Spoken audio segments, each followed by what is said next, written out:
नमस्कार, आपके साथ मैं स्मिता शर्मा हूँ और आप ये लाइव स्ट्रीम देख रहे हैं। पीयूष गोयल जो कि देश के कॉमर्स मिनिस्टर हैं, वो प्रेस को संबोधित कर रहे थे पिछले 50 मिनटों से और जहां वो बातें रख रहे हैं भारत अमेरिका ट्रेड डील से संबंधित मसलों पर, क्योंकि सोमवार शाम को डोनाल्ड ट्रंप ने ऐलान किया था ट्रुथ सोशल पर कि वो भारत पर जो 50% का टैरिफ लगा हुआ था पिछले साल से, जिसमें 25% की एक पेनल्टी रकम लगाई गई थी क्योंकि भारत रूस से तेल खरीद रहा था, कि उसे अमेरिका हटा रहा है। भारत की तरफ से आश्वासन दिया गया है कि भारत रूस से और तेल नहीं खरीदेगा। क्रेमलिन से हमने बयानों को देखा, क्रेमलिन ने कहा कि हमें ऐसी कोई जानकारी नहीं है कि भारत हमसे तेल की खरीदारी बंद कर रहा है। आज इस मसले पर पीयूष गोयल से लगातार सवाल पूछे जा रहे हैं, जिस पर उन्होंने बस यही कहा कि जहां तक तेल के मसले का सवाल है उस पर विदेश मंत्रालय ही आपको जवाब दे पाएगी। इस मसले पर बात करने के लिए कुछ ही देर में मेरे साथ सुहासिनी हैदर भी जुड़ेंगी अभी इस लाइव स्ट्रीम में। उम्मीद करती हूँ कि आप लोगों को मेरी आवाज जो है वो यहाँ मिल रही है। और आज आखिरकार सोमवार को जिस बात का ऐलान किया गया डोनाल्ड ट्रंप के ट्रुथ सोशल पोस्ट में, फिर प्रधानमंत्री नरेंद्र मोदी ने ट्वीट किया और वेलकम किया कि अब भारत पर 50% की जगह 18% टैरिफ लगाए जाएंगे, जो भारत के एक्सपोर्टर्स के लिए, हमारे निर्यात क्षेत्र के लिए बहुत एक राहत वाली बात है। कल देर रात हमने देखा कि भारत और अमेरिका की तरफ से एक साझा बयान जारी किया गया है। तो जो जॉइंट स्टेटमेंट जारी किया गया है व्हाइट हाउस की तरफ से, उसमें तमाम बातें की गई हैं कि आखिर किन बिंदुओं पर अग्रीमेंट हुए हैं दोनों पक्ष में। और ये माना जा रहा है कि जो डील की एक पहली ट्रांच है जो अगले महीने की मिड तक तैयार हो पाएगी। ये अंतरिम डील ही है, पूरा डील होने में अभी भी वक्त लगेगा, लेकिन चूंकि साझा बयान जारी हो गया है तो इसीलिए तुरंत जो है इफेक्टिव हो जाता है जहां तक टैरिफ कट्स का सवाल है, जो 50% से अब घटाकर इसे 18% बेसिकली करवा दिया गया है। तो प्रधानमंत्री नरेंद्र मोदी जो आज मलेशिया के लिए रवाना हुए हैं अपने विदेश दौरे पर, उनके और डोनाल्ड ट्रंप के बीच में इस डील को लेकर इस वक्त हम देख रहे हैं कि देश की राजनीति में काफी उबाल है। विपक्ष की तरफ से बहुत सारे सवाल पूछे जा रहे हैं, कई सारे बयान दिए जा रहे हैं और ये कहा जा रहा है कि ये डील जो है एक सेल आउट है, एक प्रेशर के तहत किया गया डील है और इससे शायद नुकसान होगा हमारे फार्मर्स को, हमारे किसानों को। पीयूष गोयल ने क्या बातें कही हैं वो एक बार दोबारा से मैं आपको फिर से सुनाऊंगी, लेकिन पहले जरा सा देख लेते हैं कि आज पीयूष गोयल के इस प्रेस कॉन्फ्रेंस के पहले क्या रिएक्शंस आई थी विपक्ष की तरफ से। जो नेता प्रतिपक्ष हैं लोकसभा में राहुल गांधी, उन्होंने क्या कहा था, आइए वो सुनाती हूं पहले आपको।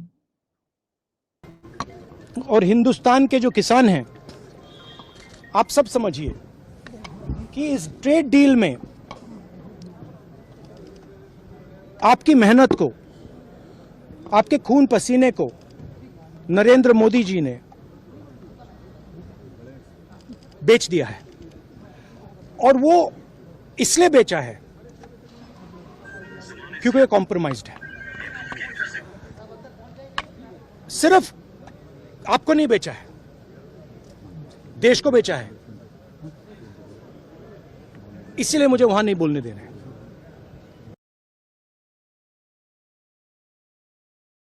तो राहुल गांधी का कहना था कि नरेंद्र मोदी ने समझौता किया है देश के हितों के साथ में।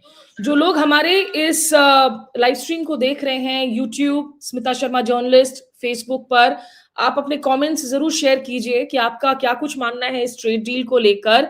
पीयूष गोयल ने क्या बातें कही हैं उस पर मैं दोबारा से अभी चर्चा करूंगी और वो कुछ क्लिप्स भी आपको सुनवाऊंगी। लेकिन यहाँ संजय सिंह जो आम आदमी पार्टी के नेता हैं, उन्होंने बहुत सारी चिंताएं व्यक्त की थी इस ट्रेड डील को लेकर। संजय सिंह ने क्या कहा अपने सोशल मीडिया प्लेटफॉर्म्स के जरिए, वो भी आपको मैं सुनाती हूँ। मिलाकर 500 अरब डॉलर का व्यापार देने का वादा भारत की सरकार ने, मोदी जी ने अमेरिका को कहा है। 500 बिलियन डॉलर का मतलब हो गया करीब करीब 45 लाख करोड़ रुपए। जीरो लगाते लगाते आप थक जाएंगे, याद रखिएगा। 45 लाख करोड़ रुपए का व्यापार हम भारत के बाजार में अमेरिका को देंगे। और ये भी याद रखिएगा, ध्यान से याद रखिएगा, इसमें कृषि क्षेत्र शामिल कर दिया गया है। यानी कि हिंदुस्तान के करोड़ों किसानों के डेथ वारंट पे नरेंद्र मोदी ने साइन कर दिया है, नरेंद्र मोदी ने हस्ताक्षर कर दिया है। इस देश के करोड़ों किसानों की बर्बादी का हस्ताक्षर उन्होंने अमेरिका के साथ कर दिया है। किस दबाव में किया मोदी जी आपने? देश को बताइए। सदन में झूठ क्यों बोला? देश को बताइए। अमेरिका के किसान को करीब करीब 70 से 80 लाख रुपए और एक वर्ष का आंकड़ा मैं देख रहा था, उसमें 1 करोड़ से अधिक सब्सिडी मिलती है, छूट मिलती है। हिंदुस्तान के किसानों के लिए कृषि जीवन यापन का साधन है। वो अपने बच्चों की फीस गेहूं बेच के देता है, वो अपने बेटी की शादी अनाज बेच के करता है। आपने हिंदुस्तान के किसानों को अमेरिका के बाजार में ले जाकर बेच दिया इसलिए कि आपके दोस्त अडानी को सम्मान मिल गया, वो हजारों करोड़ के भ्रष्टाचार में अमेरिका में फंस गया। आपने देश के स्वाभिमान और सम्मान को गिरवी रख दिया इसलिए कि आपका नाम एप्स्टीन फाइल में आ गया। आपने हिंदुस्तान के लिए तेल का बाजार अमेरिका के लिए खोल दिया, हिंदुस्तान का बाजार, जिससे करीब करीब हिंदुस्तान के नागरिकों को 80,000 करोड़ रुपए का घाटा हर साल भुगतना पड़ेगा। महंगा तेल खरीदना पड़ेगा। रूस से सस्ता तेल नहीं खरीद रहे हो, अमेरिका से महंगा तेल और वेनेजुएला से महंगा तेल खरीद रहे हो। क्यों मोदी जी? ये सवाल देश के हैं, देश के आम लोगों के हैं। इसका जवाब आपको देना पड़ेगा और सामने आकर बताना पड़ेगा इतना बड़ा झूठ और धोखा आपने देश को क्यों दिया। जय हिंद। तो ये तो आम आदमी पार्टी के राज्यसभा के सांसद नेता संजय सिंह की आपने बातें सुनी। एक बार फिर से हम थोड़ा सा रुख कर लेते हैं। पीयूष गोयल जो अभी भी प्रेस को संबोधित कर रहे हैं, वो आखिर क्या कुछ कह रहे हैं, सुनते हैं हम।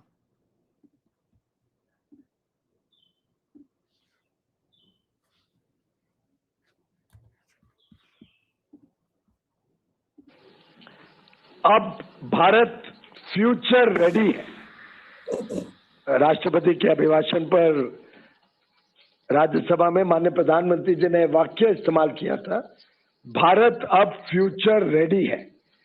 मैं समझता हूं कि इस आज के एग्रीमेंट से, यूएस के साथ एग्रीमेंट जिसकी महीनों से सभी को इंतजार थी, मैं एक एक एग्रीमेंट करता था, आपके पास आता था, आप सीधा पूछते थे यूएस का कब हो रहा है।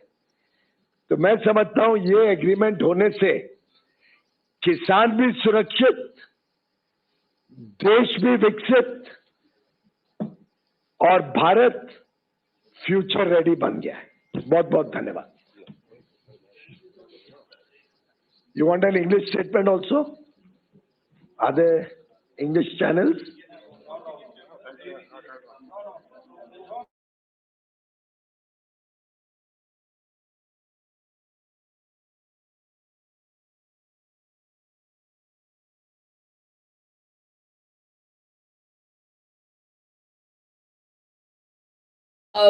किसान सुरक्षित, देश विकसित और भारत फ्यूचर रेडी, ये दावा कर रहे हैं पीयूष गोयल अपने इस प्रेस कॉन्फ्रेंस में, जो लगभग घंटे भर की प्रेस कॉन्फ्रेंस को उन्होंने संबोधित किया, जिसमें उन्होंने प्रेस से कई सारे सवाल लिए कि आखिरकार इस ट्रेड डील के फाइन प्रिंट है, जो टर्म्स एंड रेफरेंसेस हैं, वो क्या कुछ हैं। सोमवार को जब इस बात का ऐलान किया गया था, प्रक्रिया को लेकर बहुत सवाल पूछे जा रहे थे कि एक ऐसे वक्त में जबकि संसद का सदन जारी है, बजट सेशन जारी है, भारत अमेरिका के बीच में अगर कारोबारी समझौता होता है, क्यों इसकी जानकारी डोनाल्ड ट्रंप की तरफ से दी जा रही है? क्यों भारत को पता चल रहा है कि आखिरकार नरेंद्र मोदी और डोनाल्ड ट्रंप की फोन पर बातचीत हुई है अमेरिका के एम्बेसडर जो दिल्ली में मौजूद है, एम्बेसडर गौर, उनके ट्वीट के जरिए। और याद हो कि पीयूष गोयल ने लोकसभा को इस पर संबोधित नहीं किया अगले दिन, हालांकि नरेंद्र मोदी जी को एनडीए की एक बैठक में फेलिसिटेट जरूर कर दिया गया। पीयूष गोयल ने कहा कि लोकसभा में हंगामा हो रहा है, फिर एक दिन बाद जाकर उन्होंने ऊपरी सदन को जो है संबोधित किया। आज इस प्रेस कॉन्फ्रेंस में चूंकि ये साझा बयान जारी हुआ है, तो उसकी तमाम डिटेल्स को लेकर बातें तो उन्होंने रखी हैं और इसे वो बिग विन फॉर इंडिया बता रहे हैं। वो कह रहे हैं कि ये भारत के लिए एक बहुत बड़ी जीत है। ये जो प्रेस आपका साझा बयान जारी किया गया है, ये आप व्हाइट हाउस के वेबसाइट पर जाकर भी देख सकते हैं। Modifying duties to address threats, जहां तक यूएस के इंटरेस्ट्स का सवाल है। और इसमें 2-3 जो ज़रूरी बातें हैं जिस पर जवाब पूछे जा रहे हैं। देखिए, जो पता चला था पहले कि भारत ने इसमें इंटेंट जताई है साझा बयान में कि अगले 5 वर्षों में $500 अरब वर्थ ऑफ प्रोडक्ट्स अमेरिका से भारत खरीदेगा, जिनमें शामिल हैं कुछ तकनीक, डिफेंस और कृषि के प्रोडक्ट्स। $500 अरब यानी कि लगभग 45 लाख करोड़ रुपया। लेकिन ये इस पर कंफ्यूजन थी, भ्रम की स्थिति बनी हुई थी कि ये 1 साल में खर्च होगा, 5 साल में खर्च होगा। तो चलिए, उसमें अब साफ हो गया है कि ये 5 साल के वक्त में जो है इसे खर्च किया जाएगा। दूसरी बात कि भारत पर जो 50% का टैरिफ लगाया गया था, अब आज से वो 18% कर दिया जा रहा है, क्योंकि इसमें एक बड़ा फैक्टर है कि जो 25% का पेनल्टी लगाया गया था अगस्त 2025 में, ये कहते हुए कि भारत रूस से डिस्काउंटेड ऑयल खरीद रहा है, तो ये पेनल्टी अमाउंट है, इसे एडिशनल टैरिफ के तौर पर लगाया गया था। आपको याद दिला दूं कि 2025 में शुरू में एक बेसलाइन टैरिफ 10% का डोनाल्ड ट्रंप ने सारे मुल्कों पर लगाया। फिर अलग अलग मुल्कों पर उन्होंने अपनी टैरिफ लगाने की जब शुरुआत की, तो भारत पर टैरिफ काफी हाई लगाया, 25% कर दिया उसे, जिसे रेसिप्रोकल टैरिफ कहा जाता है। और इससे भारत के जो हमारे लेबर इंटेंसिव एक्सपोर्ट सेक्टर्स हैं, एमएसएमईज हैं, खास करके जब आप जेम्स, ज्वेलरी, कपड़ों के बाजार की बात करते हैं, टेक्सटाइल्स, अपैरल, डायमंड इंडस्ट्री, सूरत की, गुजरात से, जहां से नरेंद्र मोदी जी, अमित शाह जी आते हैं, इन लोगों को भारी नुकसान झेलने की इनकी नौबत आ गई। इन सेक्टर्स में हमने देखा रातों रात बहुत फैक्ट्रीज बंद हुए, जॉब ले ऑफ्स हुए, हजारों की तादाद में नौकरियां चली गई, यहाँ पर जो लेबर फोर्सेस थे उनके। और अगस्त आते आते उसी 25% को 50% कर दिया गया। तो जो अच्छी बात है कि चलिए 50% से ऐसे 18%। हालांकि आपको ये भी याद करना होगा कि डोनाल्ड ट्रंप के दोबारा राष्ट्रपति बनने के पहले ये जो टैरिफ थी भारत पर, वो बहुत कम थी, और भारत की तरफ से बल्कि अमेरिका पर टैरिफ ज्यादा थे। तो जिसको लेकर हमेशा अमेरिका ने जो है वो कंप्लेन किया है कि भाई आप लोग बहुत प्रोटेक्शनिस्ट हैं, आप लोग हाई टैरिफ लगा रहे हैं, और ये गलत बात है। सुहासिनी हैदर भी यहाँ पर मेरे साथ अब जुड़ रही हैं लाइव, उनको भी मैं ऐड करती हूँ हमारे इस कॉन्वर्सेशन में, और उनसे मैं बात करूंगी। लेकिन सुहासिनी, शुक्रिया आपका मेरे साथ जुड़ने के लिए इस चर्चा में। ऐसे स्मिता, आपको शुक्रिया। इससे पहले कि मैं आपके पास रूस के ऑयल वाले मसले पर खास करके बातचीत करने के लिए आऊं, मैं दर्शकों को यहाँ पर एक कमेंट पीयूष गोयल का सुनाना चाहूंगी, जो उन्होंने बातें की, क्योंकि कृषि क्षेत्र को लेकर बहुत चिंताएं जताई जा रही हैं। उन्होंने क्या बातें कही कि कौन सी चीजें हैं जिससे भारत के एक्सपोर्ट सेक्टर को फायदा होगा, एक बार वो सुन लेते हैं। से ढेर सारी ऐसी वस्तु हैं जिन पर आगे चलकर शून्य ड्यूटी लगेगी। कृषि के क्षेत्र में भी ऐसे कई सारे वस्तु हैं जो भारत से निर्यात होंगे अमेरिका में, जिस पर शून्य रेसिप्रोकल टैरिफ लगेगा, एडिशनल ड्यूटी शून्य हो जाएगी। उदाहरण के लिए स्पाइसेस, चाय, कॉफी और उसमें से बने वस्तु, कोपरा यानी कोकोनट और coconut oil, vegetable wax, areca nut, Brazil के नट, कैशू नट, चेस्टनट, कई सारे फल और कई सारी सब्जियां,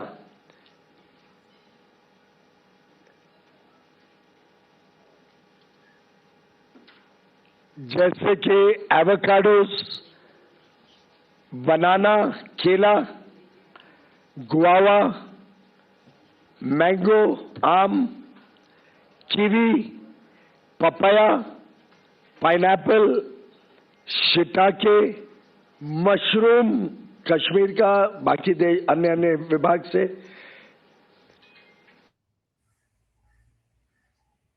वेजिटेबल प्लेटिंग का जो मटेरियल होता है, वेजिटेबल सैप, कुछ वेजिटेबल के रूट्स जैसे टैरो, बैम्ब्रा बीन्स, कुछ सीरियल्स जैसे बार्ले, कैनरी सीड्स, कुछ बेकरी के प्रोडक्ट्स, कोका और कोका से बने हुए वस्तु, sesame seeds, poppy seeds, processed food, banana pulp के शेप में, सिट्रस के जूस, गुआवा और मैंगो का पेस्ट, पाइनएप्पल का जैम, अब ये सभी वस्तुओं पर जो हमारे किसान भारत में बनाते हैं, इस पर अमेरिका में रेसिप्रोकल टैरिफ 50% से घटकर 0 हो जाएगा।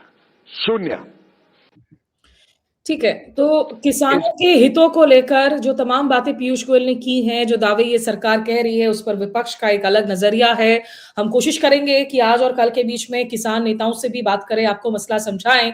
सुहासिनी हैदर जो डिप्लोमेटिक एडिटर हैं द हिंदू की। सुहासिनी, एक पहला क्विक रिएक्शन आपसे लेना चाहूंगी मैं कि ओवरऑल इस वक्त आपको क्या रिएक्शंस और फीडबैक नजर आ रहा है? क्या इंडस्ट्री को लग रहा है, या अगर आपकी किसी एग्री एक्सपर्ट, बिजनेस एक्सपर्ट से बात हो रही है कि इस वक्त कम से कम क्लैरिटी मिली है अब इस साझा बयान के जरिए कि भारत ने क्या मिला है, क्या खोया है, क्या पाया है?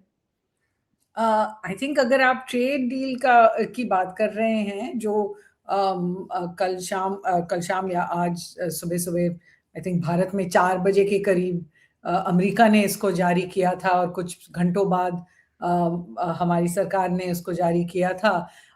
जो रिएक्शंस आ रहे हैं, जो प्रतिक्रिया आ रही है, जैसे हमने पूरे हफ्ते देखे हैं कि एक बहुत मतलब एक हर्ष का माहौल है कि जो भारत पे 50% का टैरिफ लगाया गया था, जिससे काफी मतलब परेशानियां काटनी पड़ी हमारे एक्सपोर्टर्स को, वो अब कम हो गया है। 50% से 18% आ गया है, तो उस पर काफी खुशी है।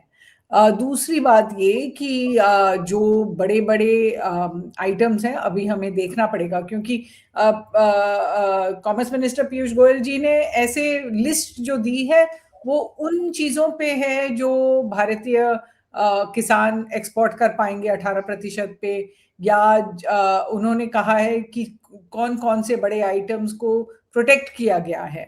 लेकिन जब फाइनल डील आएगी, और वो कह रहे हैं 1.5 महीने के बाद आएगी, तो तब पता चलेगा कि कौन से स्पेसिफिकली कौन से गुड्स से क्या इनका असर होने वाला है। लेकिन एक चीज ये जरूर है स्मिता, कि अगर आप कह रहे हैं कि 18% हो गया है, और देयर इज नो क्वेश्चन कि 50% जो चीज थी अब अगर घट के 18% पे आ गई है, तो बहुत खुशी होगी। लेकिन याद रखना चाहिए कि दर्द फिर भी होगा, क्योंकि पिछले साल के मुकाबले, पिछले जनवरी के मुकाबले, जब इन सब चीजों पे 2 या 3% टैरिफ अमेरिका डालता था, अब 18% डाल रहा है, तो उसका तो मतलब जाहिर है उसकी वजह से तो पीड़ा होगी, प्रॉब्लम्स होंगे। लेकिन पिछले कुछ 6 महीने से जो प्रॉब्लम्स हो रहे हैं वो घट गए हैं। But I mean, that is also what Donald Trump has been saying, Suhasini, कि क्योंकि इंडिया की tariffs high हैं on US products, and that's why there has been a huge sort of a trade deficit, which unlike India China के मामले में हम देखते हैं चीन को वो trade deficit फेवर करता है, इंडिया US में वो actually इंडिया को फेवर कर रहा था। तो उस गैप को रिड्यूस करने के लिए, which is why he has been using this tariff stick. बिल्कुल, और ये गैप रिड्यूस करना अमेरिका के हित में है। ये भारत नहीं मांग रहा था कि ट्रेड डेफिसिट को कम किया जाए। ये जितना मतलब जो प्रेशर अमेरिका ने 1 साल से बनाया हुआ है अपने लिबरेशन डे टैरिफ्स लगा के, इतने देशों पे लगा के, और फिर एक करके सबके साथ एक ट्रेड डील साझा करके जहां पे उन पे थोड़ा कम लगाया गया है, यही तो अमेरिका चाहता था। Okay, coming to the very important issue जो आप बहुत क्लोजली ट्रैक कर रही हैं सुहासिनी, जहां तक ऑयल का सवाल है, और अगर हम इस जॉइंट स्टेटमेंट में देखें तो इट सेज essentially कि specifically India has committed to stop directly or indirectly importing Russian Federation oil, has represented that it will purchase United States energy products from the United States, and has recently committed to a framework with the United States to expand defense cooperation over the next 10 years. अब इसको लेकर बहुत सवाल पूछे गए पीयूष गोयल को इस घंटे भर की प्रेस कॉन्फ्रेंस में। He kept deflecting कि ऑयल का सवाल विदेश मंत्रालय को पूछिए।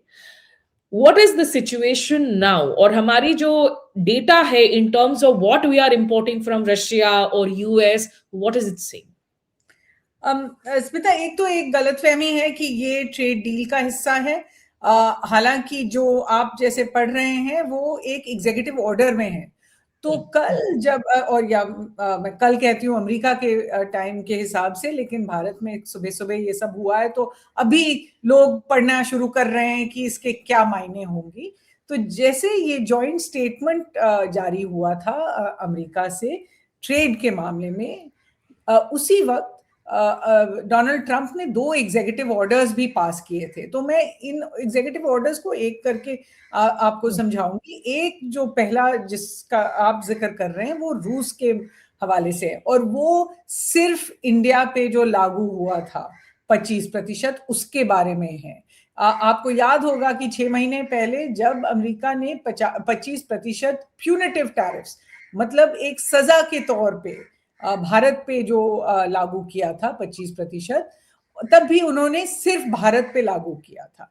इन्होंने तब चीन पे नहीं लागू किया था, हालांकि चीन बहुत ज्यादा रूस से तेल लेता है। ना कि उन्होंने देखा कि यूरोपियन कंट्रीज हैं जो गैस ले रही थी रूस से, ना कि उन्होंने देखा कि अमेरिका खुद ये न्यूक्लियर फ्यूल लेता है रूस से। तो सिर्फ उन्होंने भारत को सजा दी इस पे। तो एक तो ये तब भी माना जा रहा था कि ये एक प्रेशर टैक्टिक है, और आज भी जाहिर है कि जिस दिन इन्होंने 25% से 18% किया अपना रेसिप्रोकल टैरिफ, तो उसी वक्त इन्होंने इसको अब हटा दिया है। तो इसीलिए हम कहते हैं कि 50% से 18% हो गया, क्योंकि 50% तो यहाँ कैंसिल हो गया ये इस एग्जीक्यूटिव ऑर्डर जो आप दिखा रहे हैं उसके तहत। अब अगर आप ये एग्जीक्यूटिव ऑर्डर को पढ़ें तो उसमें काफी चीजें ऐसी कह गई हैं और काफी कठोर शब्दों में कहा गया है, जिसपे भारत को सोचना पड़ेगा और सरकार को भी किसी ना किसी तरह इसका जवाब देना पड़ेगा। क्योंकि एक तो इन्होंने कहा है कि अब तक ये जो 6 महीने हैं जब से उन्होंने 25% डाले और कहा भारत को कि आप रूस से जितना तेल आयात कर रहे हैं, इंपोर्ट कर रहे हैं, उसको आप कैंसिल कर दीजिए। अब पहली बात इन्होंने कहा है कि आफ्टर कंसिडरिंग इंफॉर्मेशन और रिकमेंडेशंस जो हमारे ऑफिशियल्स ने दिए हैं, हमें लग रहा है कि भारत ये कर रहा है।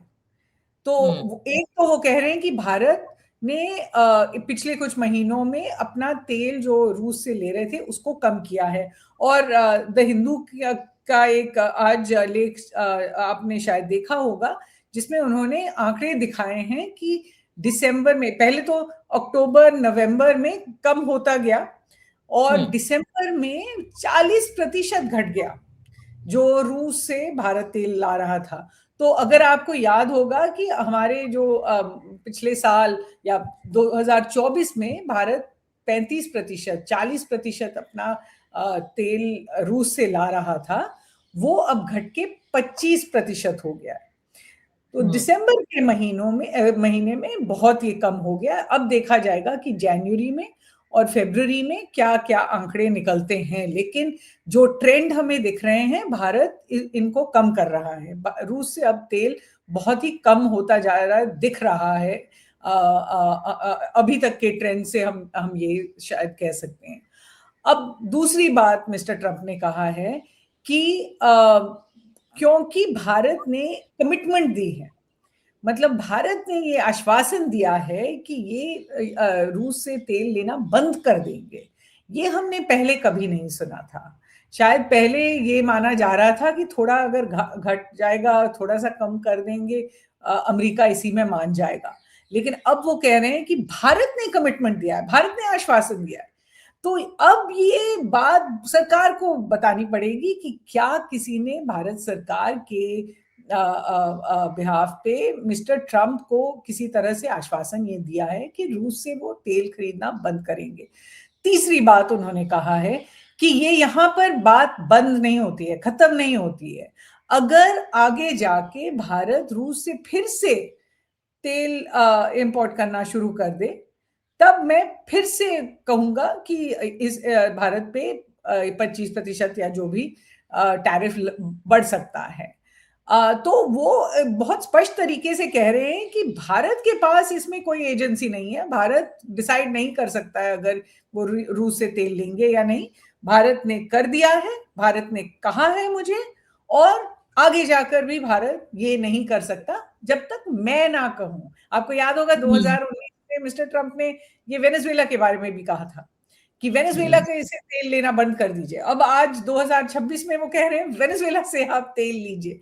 तो अमेरिका ईरान से भी हमारा तेल खरीदना बंद करवा दिया था उन्होंने अपने पहले टर्म में। तो अब आप देखिए अमेरिका बहुत स्पष्ट तरीके से कह रहा है कि उनको क्या लगता है। अब बात आती है भारत सरकार को कि वो क्या कहना चाहते हैं, क्योंकि आपको याद होगा कि 2 दिन पहले मिनिस्ट्री ऑफ एक्सटर्नल अफेयर्स ने एक प्रेस कॉन्फ्रेंस में स्पोक्सपर्सन ने कहा था कि भारत अपने तेल का जो इंपोर्ट है उसको डाइवर्सिफाई कर रहा है। डाइवर्सिफाई का एक आप समझो मानना है कि जिनसे हम ले रहे थे उनसे ज्यादा लोगों से अब हम ले रहे हैं। लेकिन उन्होंने जिस तरह से जो शब्द इस्तेमाल किए, उन्होंने कहा diversifying our energy sources sourcing in keeping with objective market conditions, evolving international dynamics is at the core of our strategy. All of India's actions are taken and will be taken. तो उन्होंने क्या कहा है कि ensuring energy security of 1.4 billion people is our supreme priority. This is ये जो government ने कहा था। हम कह सकते हैं कि उन्होंने जिस तरह से कहा था बहुत स्पष्ट तरीके से नहीं कहा था कि हम रूस से तेल बंद कर रहे हैं। उन्होंने बस यही कहा कि औरों से भी हम लेंगे, ये हमारा स्ट्रैटेजी है कि एनर्जी सिक्योरिटी के लिए। लेकिन इसमें 2 चीजें मुझे लगता है कि मिनिस्ट्री ऑफ एक्सटर्नल अफेयर्स को समझानी पड़ेगी। एक कि आप जब कह रहे हो डाइवर्सिफाइंग, इसका मतलब है आप और भी लोगों से खरीद रहे हो, लेकिन यहां तो लग रहा है कि आप लोगों से लेना बंद कर रहे हो, वो भी किसी और के कहने पे। लेकिन एक तो ये डाइवर्सिफिकेशन नहीं कहलाता है, ये कहलाता है कि आपने सैंक्शंस मान लिए। जो अमेरिका अपना यूनिलैटरल सैंक्शंस डाल रहा था, आपने उनको मान लिए। दूसरा, और ये स्मिता मुझे लगता है कि हमें इस पे ज्यादा देखना पड़ेगा कि गवर्नमेंट क्या कहना चाहती है। एनर्जी सिक्योरिटी की बात हुई। एनर्जी सिक्योरिटी का मतलब होता है कि किसी भी देश को अगर किसी चीज पे वो निर्भर है, जैसे तेल पे भारत निर्भर है, तो भारत को देखना पड़ेगा कि हर वक्त वो तेल भारत में आता है। अब आप अगर अमेरिका के इशारों पे रूस से तेल बंद कर देंगे, और पहले आप ईरान से बंद कर चुके हो, वेनेजुएला से बंद कर चुके हो, अब आप कह रहे हो अमेरिका से हम खरीदेंगे, तो आप तेल पे भी निर्भर हो और फिर अमेरिका पे भी निर्भर हो कि ये अमेरिका निर्णय करेगा कि आप कहां से तेल खरीद सकते हैं और कहां से आप तेल नहीं खरीद सकते हैं। और मैं ये भी कहूंगी कि पिछली बार जैसे 2019 में, और हमने इस पे बातचीत की है स्मिता, कि 2019 में जब भारत ने कहा कि ठीक है हम ईरान से तेल लेना बंद कर देंगे, वेनेजुएला से तेल करना बंद करेंगे, शायद वहीं पर गलती थी कि मिस्टर ट्रंप तब भी अपने फर्स्ट कार्यकाल में थे, तो शायद ये गलती थी कि उनको हमने एक आइडिया दे दिया कि ये आप करते रहिए और हम मानते रहेंगे।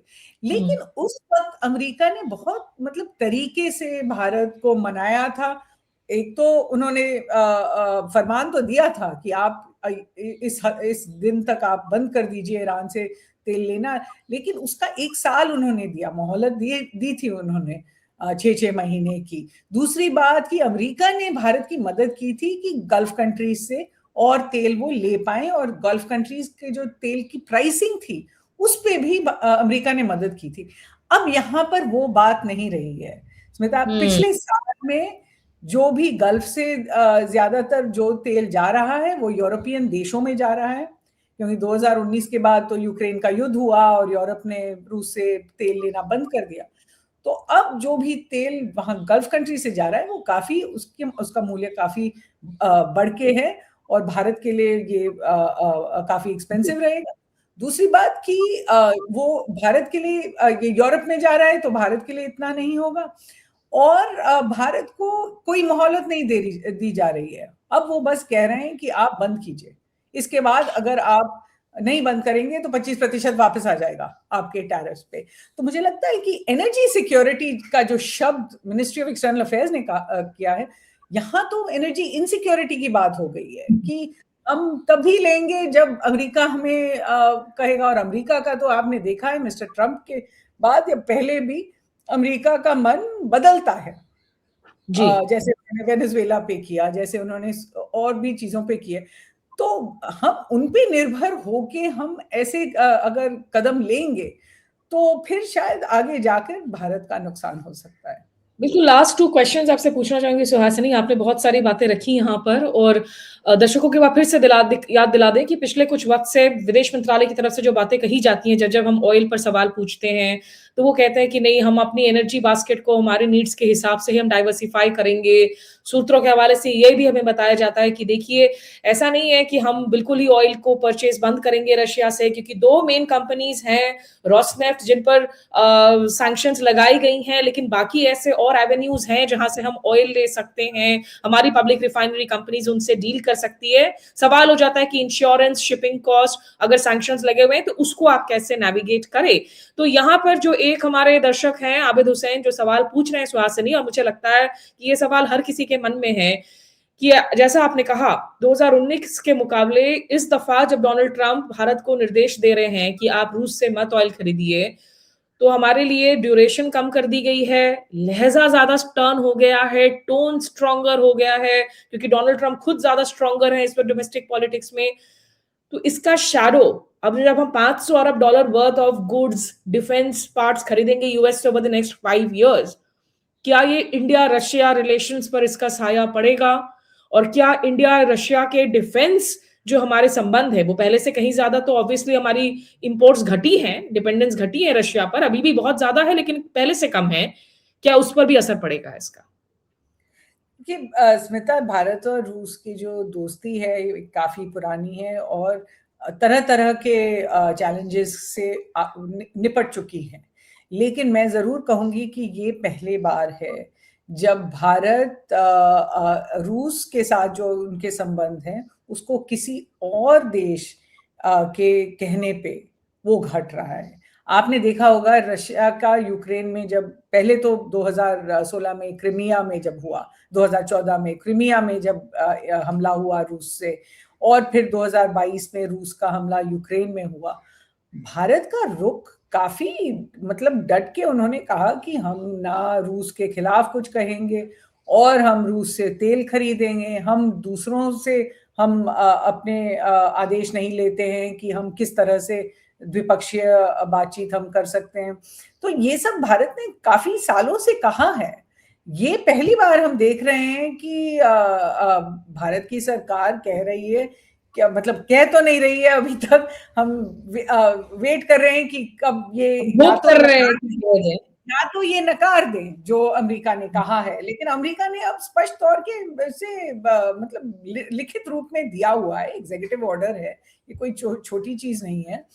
तो अगर उन्होंने कहा तो या तो आप नकार दो और रूस से तेल लेना बंद शुरू कर दो या बढ़ा दो, अगर आप इसको नकारना चाहते हो। अगर आप नहीं नकार रहे हो तो फिर ये एक अद्भुत सा पहली बार हो रहा है कि भारत ने, और अब मैं 80 साल की बात कर रही हूँ, कि भारत ने किसी और देश के बातों में आकर या उनसे प्रेशर में आके रूस के साथ अपने संबंधों को घटाया है।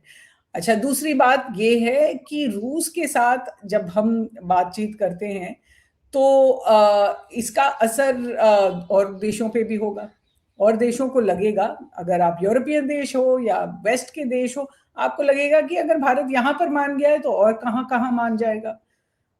तीसरी बात, जो जैसे आप ब्रिक्स में एक भागीदार हो, ब्रिक्स समिट इस साल भारत में होगा, आप होस्ट कर रहे हो, तो दूसरे देश जो ब्रिक्स में हैं वो क्या कहेंगे? तो मैं नहीं कहती हूँ कि हमें उनको देख के अपनी रणनीति बनानी चाहिए या विदेश नीति बनानी चाहिए, मैं बस कह रही हूँ कि इस तरह के निर्णय का और देशों के साथ संबंधों पर भी असर होता है। फाइनल पॉइंट मैं यही कहूंगी, और शायद हम 2 दिन पहले जब बात कर रहे थे स्मिता, मैंने कहा था कि प्रेसिडेंट पुतिन के शब्द एक और बार दोहराने लायक है कि उन्होंने कहा था अक्टूबर में कि मुझे नहीं लगता है कि भारत कभी भी किसी और देश के प्रेशर में आके, अभाव में आके भारत ऐसा कोई कदम लेगी। और फिर उन्होंने कहा कि अगर भारत रूस से तेल लेना बंद करती है, और भारत की पूरी आजादी है, जिससे वो लेना चाहती हैं वो लेती हैं, अगर भारत अमेरिका के अभाव में आकर रूस से तेल लेना बंद करती है, तब कुछ उसको घाटा होगा कि डिस्काउंटेड ऑयल जो रूस दे रहा था शायद वो नहीं मिल पाएगा। अगर भारत डट जाता है और अमेरिका को कहता है कि नहीं मैं रूस से लूं, मतलब भारत रूस से तेल खरीदता है, तो फिर वहां पर भी नुकसान है, क्योंकि अमेरिका के 25% टैरिफ्स वहां पर है। लेकिन उन्होंने कहा लेकिन एक ही उपाय है जहां पे भारत अपना सेल्फ रिस्पेक्ट रख सकता है, अपना आत्मसम्मान रख सकता है। आई थिंक जब नौबत आत्मसम्मान की हो जाती है, जब क्रेडिबिलिटी की बात होती है, तब कूटनीति पे भी असर होता है। Right. So the absolute final question, Suhasini, because India has been tom-tomming the fact that, look, we have been signing up FTAs. ये वही BJP सरकार है, for a long time they were opposed to the FTAs, but now we have seen them sign up FTAs once they came back into power and with turbulent times and Trump coming back to power. So you have FTAs now with the European Union, a comprehensive economic agreement with Australia, हम Oman, UAE के साथ, UK के साथ agreements कर रहे हैं. Is India hedging its bets enough? जो आपने कहा, this is also a matter of self-respect, of our sovereignty, of our sovereign decisions. Are we hedging our bet enough, Suhasini? Well, I think definitely. There's no question that कि इतने सारे free trade agreements आपने sign किए हैं, और पिछले मतलब 10 सालों में इतने सारे हमने बातचीत भी नहीं की थी। फ्री ट्रेड एग्रीमेंट तो 2019 तक भारत करना ही नहीं चाह रहा था। सरकार ने कहा था कि ये हमारे फायदे में नहीं है। तो अगर आप एक साल में 8 या 9 मतलब खत्म कर रहे हैं, फाइनलाइज कर रहे हैं, तो इसका मतलब है कुछ अमाउंट ऑफ डाइवर्सिफिकेशन हो रहा है आपके ट्रेड का।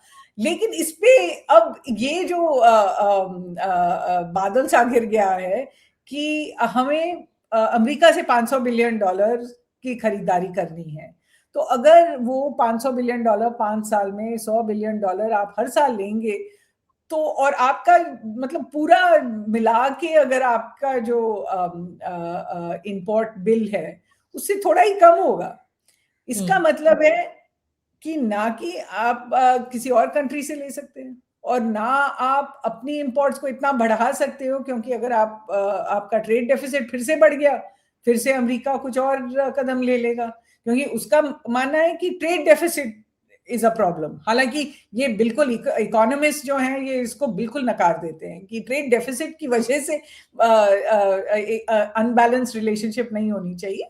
आप देखो कि आपको किस दूसरे देश से क्या क्या आपको चाहिए जो वो देश बना रहा है, जो कोई और नहीं बना रहा है और आप खुद नहीं बना पाते, और ये वाइस वर्सा रेसिप्रोकली चलना चाहिए। लेकिन अगर आप मान भी लो जो अमेरिका कह रहा है, इसका मतलब है कि हम जितने भी फ्री ट्रेड एग्रीमेंट्स हम साइन कर रहे हैं उन सब में हम कुछ तो कमिटमेंट या एटलीस्ट अंडरस्टैंडिंग होगी कि हम उनसे भी कुछ खरीदेंगे। लेकिन यहाँ पर तो आप सबसे ज्यादा श्रेय अमेरिका को ही दे रहे हैं, किसी और को हमने इस तरह का कमिटमेंट भी नहीं दिया है। आपने देखा होगा जब हमने एफ्टा एग्रीमेंट की थी, उसमें जो कमिटमेंट था उनकी तरफ से आया था कि हम भारत में $100 बिलियन उन्होंने कहा 10 साल के अंदर अंदर $100 बिलियन भारत में हम इन्वेस्ट करेंगे। लेकिन यहाँ पर तो बात उल्टी है। तो मुझे लगता है कि गवर्नमेंट को दिखाना पड़ेगा। I think mister Piyush Goyal ने अच्छे से ये एक्सप्लेन कर दिया कि अब इसका मतलब है कि हमारा जो द्विपक्षीय ट्रेड है वो $500 बिलियन से ज्यादा हो जाएगा। और अभी कितना है आपको खुद पता है, अगर आप सिर्फ गुड्स को देखें तो $140 बिलियन है, सर्विसेज को मिला के $200 बिलियन, $210 बिलियन के करीब है। तो इसका मतलब है कि हमें अपना इंपोर्ट दुगना करना पड़ेगा, इंपोर्ट बिल दुगना हो जाएगा, और आपको रुपये का रेट अभी आप देख रहे हैं 100 के करीब पहुंचता रहता है। तो इससे कुछ तो प्रॉब्लम हो सकती है। लेकिन जो आपका प्रश्न था स्मिता, आई थिंक भारत सरकार ने बिल्कुल सही मायने से अपनी नीति बनाई है कि फ्री ट्रेड एग्रीमेंट सबसे साइन किया जाए, क्योंकि इससे ना एक तो हमारा जो मार्केट रिफॉर्म्स होंगे और मार्केट हमारा खुलेगा औरों के लिए। दूसरी बात है कि हमें अपने जो रिफॉर्म्स करने हैं, लेजिस्लेटिव रिफॉर्म्स करने हैं, बिजनेस को लाने के लिए जो रिफॉर्म्स करने हैं, उसको भी बढ़ोतरी मिलेगी। बिल्कुल। और जो लोग ना हमें ये पूछ रहे हैं, बता रहे हैं कि अरे आप कमिटेड वर्ड का क्यों इस्तेमाल कर रहे हैं, स्टेटमेंट में the word used is intent, India has shown intent to buy. Donald Trump intent पर काम नहीं करते हैं, डोनाल्ड ट्रंप कमिटमेंट पर ही कमिटमेंट मांगते हैं। उन्होंने कहा है कमिटेड, उन्होंने Committed. खुद ये शब्द का इस्तेमाल किया है। Thank you so much, Suhasini Haider. हमेशा की तरह appreciate you joining us here on this live broadcast. So, Suhasini Haider, diplomatic editor, The Hindu, sharing her perspectives. जो अभी पीयूष गोयल की हमने प्रेस कॉन्फ्रेंस देखी और उसके बाद जो तमाम बातें यहाँ पर सरकार की तरफ से रखी जा रही हैं इस ट्रेड डील को लेकर, जिस पर अब एक साझा बयान जो है वो सामने आया है यहाँ पर। और यहाँ मैं आपको ये भी बता दूं कि पीयूष गोयल ने जो बातें रखी हैं उसमें हालांकि उन्होंने कहा कि ये भारत के लिए बिग विन है और ये विकसित भारत, मेक इन इंडिया के लिए अच्छी बात है क्योंकि यूएस से और इनोवेशन आएगा, भारत फ्यूचर रेडी हो जाएगा। एक उन्होंने एग्जांपल दिया कि जो हमारी सी फूड एक्सपोर्ट्स हैं, हमारे यहाँ से जो श्रिम्प्स, प्रॉन्स हम बेचा करते थे, एक्सपोर्ट करते थे, निर्यात करते थे, उसके लिए one of the largest market was America. High tariff लगने की वजह से उनको नुकसान हो रहा था, लेकिन पिछले कुछ वक्त में they started looking at alternate markets. तो उन्होंने कहा कि देखिए अब एक तो वो अमेरिका में वापस से भेज सकेंगे और प्लस इस बीच हमने नए मार्केट्स ढूंढे हैं तो उसका भी उनको फायदा होगा। कृषि को लेकर सबसे ज्यादा सवाल पूछे जा रहे हैं। कृषि को लेकर उन्होंने क्या कुछ जो है और ज्यादा आश्वासन दिए हैं। उन्होंने कहा है कि सरकार ने किसानों के हितों की पूरी तरह से रक्षा करने का जो प्रण लिया था वो उस पर कायम है, वो उस पर नहीं हिले हैं।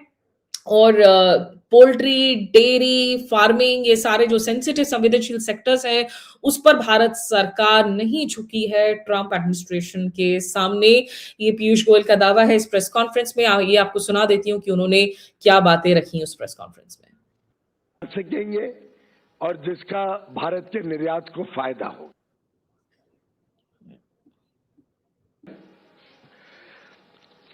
इसी के साथ साथ कई सारे और वस्तु जो भारत से निर्यात होते हैं जिसमें अमेरिका रेसिप्रोकल टैरिफ शून्य करेगा।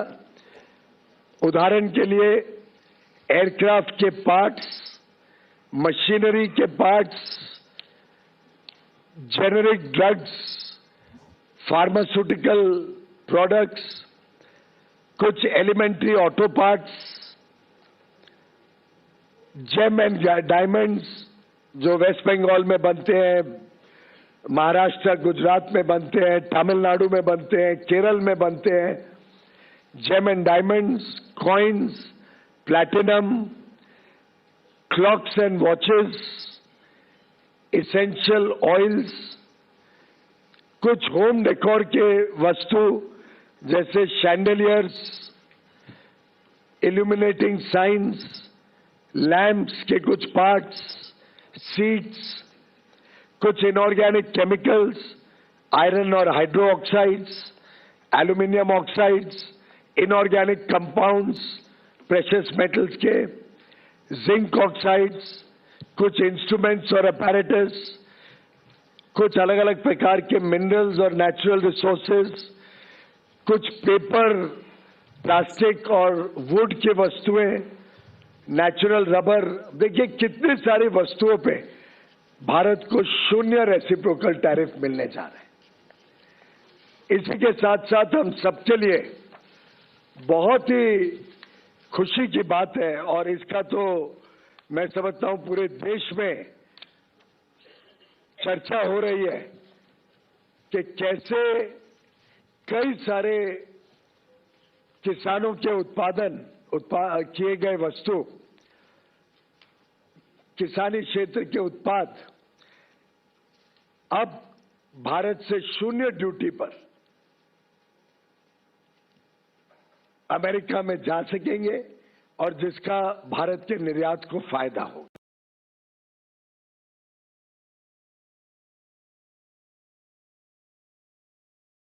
पीयूष गोयल जो जानकारी दी प्रेस कॉन्फ्रेंस में, उन्होंने कहा कि America James, diamonds, pharma, Bharat में जो स्मार्टफोन्स बड़ी तादाद में बनते हैं, ये तमाम चीजें जब अमेरिका को एक्सपोर्ट होंगी तो एक्सपोर्टर्स को जीरो ड्यूटी देने की जरूरत पड़ेगी। उन्होंने कहा कि स्पाइसेस यानी कि गरम मसाले, हमारे जिसमें मसाले हैं, चाय, coffee, coconut, coconut oil, avocado, banana, mango, ये तमाम चीजें हैं जिन पर भी ड्यूटी नहीं लगाया जाएगा। और ये उन्होंने बहुत जोर देकर कहा कि हमारे जो किसान हैं वो सुरक्षित हैं, उनके हितों का ख्याल रखा जा रहा है। हालांकि विपक्ष इसको लेकर बहुत सवाल खड़े कर रही है। योगेंद्र यादव, उन्होंने भी कुछ बातें रखी थी पीयूष गोयल के इस प्रेस कॉन्फ्रेंस के पहले, उनको भी सुन लेते हैं। उठना शुरू हो गया और हमारा डर सच साबित हुआ। आज इंडो यूएस डील के बारे में जो जॉइंट स्टेटमेंट आया है, उसने उन 5 खतरों की पुष्टि की है जो हम बार बार कह रहे हैं कि पहली बार हिंदुस्तान के किसान पर इस तरह का हमला किया जा रहा है। पहली बात ये कि भारत के इतिहास में पिछले अनेक दशकों में पहली बार ऐसा हो रहा है कि भारत सरकार एग्रीकल्चर को, कृषि को एक इंटरनेशनल ट्रेड डील का हिस्सा बनाने के लिए राजी हो गई है। दूसरी बात, भारत सरकार ने कुछ कृषि पदार्थों पर अपने आयात शुल्क को जीरो कर दिया है, जिसमें एग्रीकल्चर फ्रूट्स हैं, नट्स हैं, एक तरह का ज्वार है और सोया ऑयल है। तीसरी बात, सरकार कहती है चिंता मत कीजिए, मक्का इसमें शामिल नहीं है, लेकिन पिछले दरवाजे से मक्का आ गया है। DDG, ड्राई डिस्टिलरी ग्रेन, जो कि मक्का का एक बाय प्रोडक्ट है, एनिमल फीड के लिए इस्तेमाल होता है, उस पे शुल्क जीरो कर दिया गया है।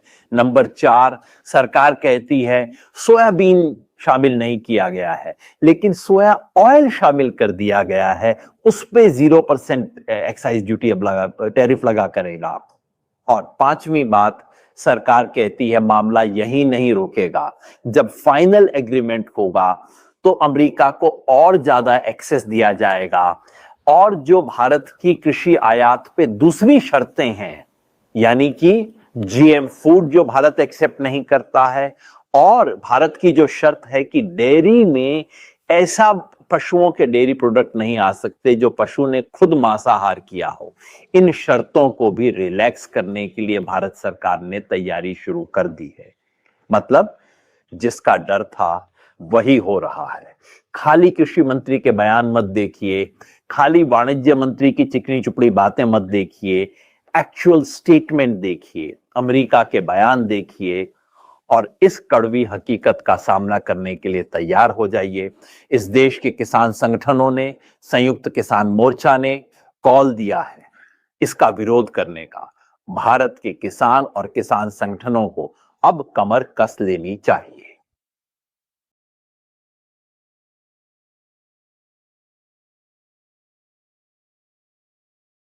तो योगेंद्र यादव योगेंद्र यादव की भी बातों को आपने सुना, जिन्होंने तमाम जो है विरोध किया है कि आखिर क्यों ये चिंताजनक है ये साझा बयान, ये डील हमारे किसानों के लिए, और क्यों आखिरकार पीयूष गोयल जो बातें कह रहे हैं उस पर यकीन नहीं किया जा सकता। हालांकि आपको एक बार फिर से मैं याद दिला दूं कि जहां तक पीयूष गोयल का सवाल है, उन्होंने प्रेस कॉन्फ्रेंस में 2 टूक कहा कि किसानों के हितों का, पोल्ट्री, डेयरी जैसे संवेदनशील सेक्टर्स के हितों का पूरी तरीके से सरकार ने ख्याल रखा है। उन्होंने इस बात को भी ऑन रिकॉर्ड कहा कि कोई भी GM मॉडिफाइड, जो जेनेटिकली मॉडिफाइड प्रोडक्ट्स हैं, वो भारत में अमेरिका से नहीं आएंगी, और ना ही भारत किसी तरह से कोई ड्यूटी कट करेगा जहां तक अमेरिकी डेयरी, पोल्ट्री, मेज, ग्रेन, चीनी, मिलेट, इन जैसे एग्री प्रोडक्ट्स का सवाल है। कृषि क्षेत्र की क्या कुछ सोच है, क्या चिंताएं हैं इस डील को लेकर, उस पर हम आगे एक्सपर्ट्स से बात करेंगे। लेकिन फिलहाल मैंने कहा कि पीयूष गोयल की प्रेस कॉन्फ्रेंस के बाद में आप लोगों तक पहुंचाई जाए बातें कि आखिर क्या कुछ है इस साझा बयान में, और उसके अलावा जो 2 एग्जीक्यूटिव ऑर्डर्स जो जारी की गई हैं, एक एग्जीक्यूटिव ऑर्डर जिसमें कड़े लहजे का इस्तेमाल किया गया है और कहा गया है कि भारत ने ये आश्वासन दिया है कि अब रूस से जो है वो तेल नहीं खरीद रहा है।